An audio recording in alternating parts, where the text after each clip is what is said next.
On the spot, Hornstein, back with it for another edition of Zemer of the Week. How's everyone doing? Thanks so much for coming back in. Um, so what we wanted to do this week, and we should say up front, we don't have a brand new episode for you. David and I are really hard at work on a bunch of different projects. Some of those names that you've heard pop up over the course of the Zao season, we're hoping to get those people on the podcast. Like Drake and Missy Elliott and people like that. Yeah, David has been in contact with Missy Elliott, but that's over a separate matter. But definitely some cool guests coming your way. But we do have one of our old podcasts that was sort of never released to the broader Zauer listenership. This was when we were still in our pilot phase. And David is going to tell you about that in just a moment. But first, Dave, we did want to follow up on our trivia segment from last week. So Dave, you want to tell everyone who answered in and give the answer? Absolutely. We actually had a lot of responses come through the Zemer of the Week at gmail.com email inbox. So just to recap the trivia question, we were looking for the most popular, the number one rated Jewish song. And we had two correct responses. One from Zach B. from Florida, as well as Sefi K. from New York City, who both answered correctly, Somewhere Over the Rainbow. John, I did not recognize that as being a Jewish song. Yep, this is definitely an interesting choice at number one, Over the Rainbow from Frank Baum. Any time that you're competing with Hava Nagila and winning, you should be you should feel very accomplished. I'm not sure how it won, but that is the choice, and that's Tablet Magazine with the top list of 100 songs.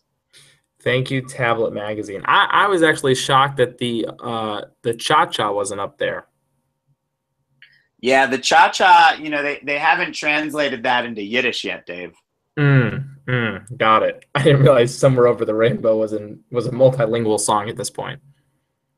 Yep. You didn't realize a lot of things, including what I'm wearing right now because we can't see each other.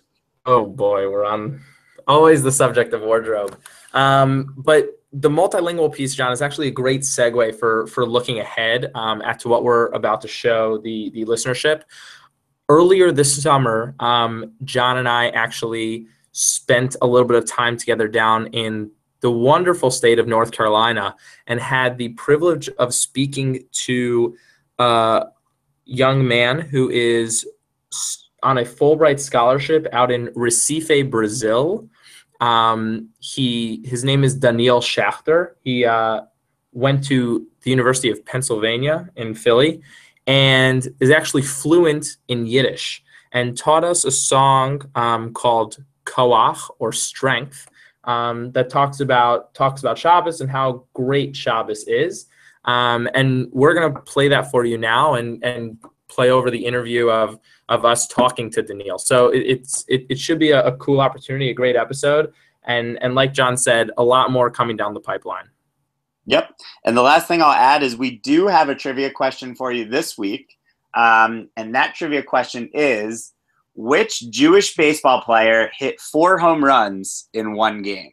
So in addition to listening in for Daniel's fantastic episode, please send us an email with who you think hit 4 home runs in one game. Jewish baseball player, Dave. Yeah. John, you are full of trivia questions, my friend.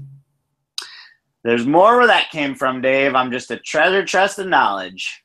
And we should pump the listeners up for actually our reunion. That's true. David and I are meeting where it all began. We're going back to Kansas City this weekend.